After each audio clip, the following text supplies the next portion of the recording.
पढ़ लिया। हम वचन को पढ़ तो लेते हैं, लेकिन उसके बाद उसका शिक्षा को अपना जीवन में कैसे इस्तेमाल करना है, कैसे लागू करना है, हम नहीं जानते।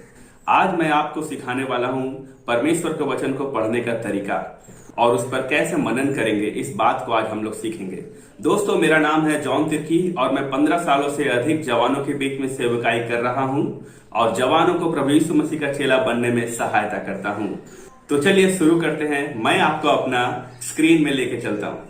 हे दोस्तों, मेरे पास 2 डॉग है। एक बहुत बदमाश है, ये ब्लैक वाला, और दूसरा बहुत अच्छा है, ये व्हाइट वाला।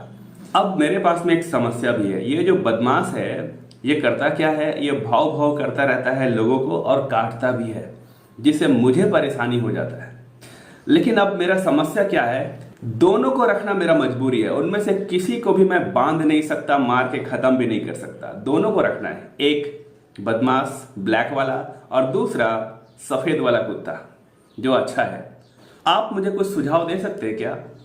मुझे बताइए कि मैं क्या करूं जिससे बदमाश डॉग को काबू में किया जा सके। समस्या ये है कि काला वाला कुत्ता को काबू में करना है। तो दोस्तों, आप क्या सजेस्ट करेंगे? जब मैंने ये सवाल बहुतों को पूछा था तो उन्होंने कहा कि काला कुत्ता के साथ दोस्ती करेंगे, प्यार करेंगे, समझाएंगे, पर समस्या यह है कि वो समझेगा नहीं। जैसा आपको कहावत पता है कि कुत्ते की दुम कभी सीधी नहीं होती, ठीक वैसे ही कहावत यहाँ पर ठीक बैठती है कि वो सुधरेगा नहीं। उसे साथ लेके चलना है, वो जो अपना बदमाशी करता है करेगा ही करेगा। ऐसे में एक सजेशन क्या है कि खाना जब हम दोनों को देते हैं तो सादा वाला कुत्ता को ज़्यादा खाना देंगे, ज़्यादा समय देंगे, और ये जो काला वाला कुत्ता है इसको हम कम समय देंगे, कम प्यार करेंगे और साथ ही साथ कम खाना भी देंगे। जब हम कम खाना देंगे धीरे धीरे वो कमज़ोर होगा, और कमज़ोर होते होते भूखने और काटने का जो ताकत है वो कम होगा। मरेगा तो नहीं, क्योंकि हम मार नहीं सकते, रखना तो दोनों को है। ओके, ये है इसका समाधान। ठीक वैसे ही हमारे और आपके आत्मिक जीवन में भी ये काम करता है। इसका मतलब यह है कि जिस दिन से हमने प्रभु यीशु मसीह को ग्रहण किया, हमारे अंदर में एक नया स्वभाव, यीशु मसीह का स्वभाव आ गया है, और दूसरा एक स्वभाव है जो शरीर का स्वभाव है, काला वाला कुत्ता। दोनों के बीच झगड़ा रहता है।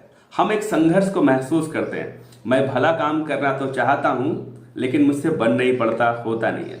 और जो मैं नहीं करना चाहता हूं वही मुझसे हो जाता है। क्यों?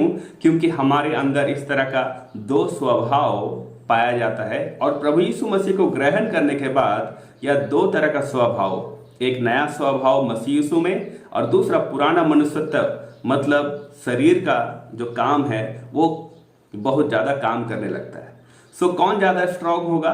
जिसे आप ज़्यादा खाना देंगे, जिसे आप ज़्यादा समय देंगे। अगर आपने व्हाइट वाला कुत्ता को अच्छा खाना दिया है, आपने नया स्वभाव को, प्रभु यीशु मसीह का स्वभाव को ज़्यादा समय दिया है, चाहे बाइबल पढ़कर, संगति करके, प्रार्थना करके और अन्य तरीके से, तो वो ज़्यादा स्ट्रांग होगा।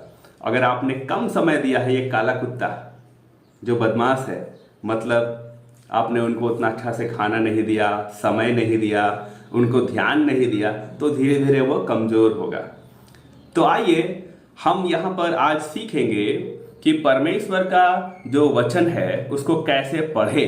ठीक है, पढ़ तो लेते हैं बहुत सारे लोग, जल्दी जल्दी ज़्यादा पढ़ लेते हैं, कोई दिक्कत नहीं, लेकिन पढ़ने के बाद उसे समझते हैं या नहीं समझते, यह बड़ा बात है।